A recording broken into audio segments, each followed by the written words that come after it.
একদিন ঈশার নামাজের সময় নামাজ পড়তে গেছি, এমন সময় ছেলে ডাকতেছে আমার কাছে, অব্য শুনে যাও। কি এটা ভাড়ায় যাবা? হ্যাঁ যাবো। তো কনে কলে এই আসানপুর বেলি মাঠেতে দুটো লোক ধরে ঝাউ ডাঙায়, দুটো ছাগল নিয়ে এসছি, খুব ভোরে যাইতে। তারপরে ভোরে যাওয়ার দরকার নেই, আদার না দিলে যাওয়া যাবে না, বাড়িতে দেশের বাপ ভালো না, আর আমি যাবা না। নামাজ পড়িয়ে ভাত খাইয়ে এই উঠেছি, কোথায় যাবো? ও তোমার যাইতে না, আমার নিয়ে যাবে। আমি তাহলে তুমি যাও, হয়তো একবারে চালি ফেলে আর কি ফেসা করবে, তাহলে যাও তাহলে।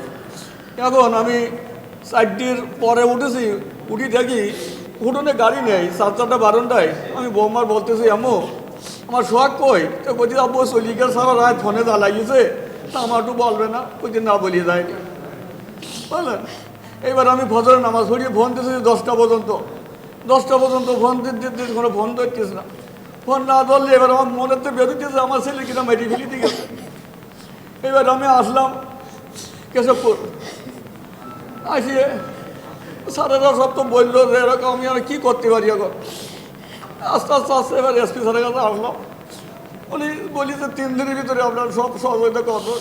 উনি যা করিয়েছে ওরা সবাই মিলিয়ে, তা ধন্যবাদ বলি আমি তুলনা করা যাবে না, তা বলি তো ওরা খুব কষ্ট করি যাওয়ার জন্য, খুব অতি শীঘ্র জন্য যাওয়ার, কিন্তু আমার ছেলে হয়নি। হয় বিনা কারণে বিনা দোষে মেরে ফেলেছে, আমি তাদের বিচার চাই, কঠিন বিচার দিয়ে চাই তাদের জন্য। তারা আমার ছেলে আমার যেন হারিয়ে গেছে, তারা জীবনে যেন বাঁচতে না পারে যেন তারা, আমি সেই বিচার চাই। আমি আমার পরিবারটা এখন কী হবে আমি সেটা ভাবি বসে রাখতো, আমি কী করিনি বাঁচবো আমি সারাদিন আমার আমি ধরেছে খাওয়াই করতে ঘুরে গেছে।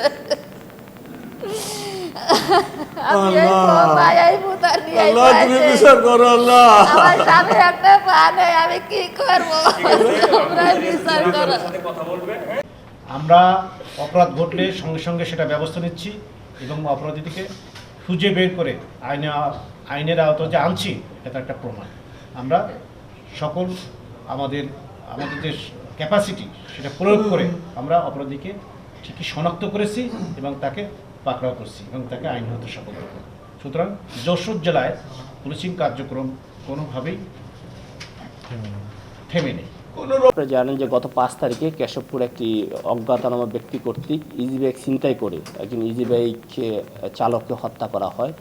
তো এই হত্যাকাণ্ড সংক্রান্ত যখন অভিযোগ আমাদের কাছে আসে, তাৎক্ষণিক আমরা কার্যক্রম করার চেষ্টা করি।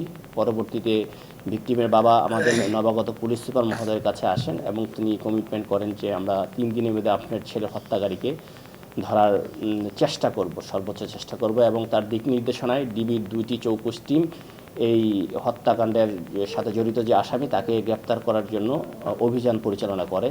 এই ঘটনাটি ঘটেছিল 5 তারিখে ভোর 5টায়। সে ছাগল ব্যবসায়ী হিসেবে এই অভিযুক্ত নিজেকে পরিচয় দেয় এবং যে ইজি চালক তাকে ভোর 5টার দিকে তাকে ফোন করে ডেকে নিয়ে আসে এবং ডেকে নিয়ে কেশবপুরের একটি নির্জন জায়গায় ঘেরের পাশে তাকে হত্যা করে তার একমাত্র উপার্জনের সম্বল যেটি ইজি বাইক ছিল সেটিকে ছিনতাই করে নিয়ে যায়। পরবর্তীতে আমরা মানুষকে জিজ্ঞাসাবাদ এবং তথ্য প্রযুক্তির সহযোগিতায় আমরা তার অবস্থান শনাক্ত করতে সক্ষম হই এবং সেই অনুসারে আমরা গতকালকে ভোর রাতে অভিযান পরিচালনা করি। সেই হত্যাকাণ্ডের সাথে জড়িত ব্যক্তিকে আমরা গ্রেপ্তার করতে সমর্থন হই এবং সেই হত্যাকাণ্ড ঘটিয়ে যে ইজি বাইকটি ছিনতাই করেছিল সেই ইজি বাইকটিকে আমরা উদ্ধার করতে সক্ষম হয়েছি এবং এই সংক্রান্তে মামলা হয়েছে, নিয়মিত হত্যা মামলা রুজু হয়েছে। এটি একটি ক্লুলেস এবং অজ্ঞাতনামা ব্যক্তি দ্বারা হত্যাকাণ্ড ছিল।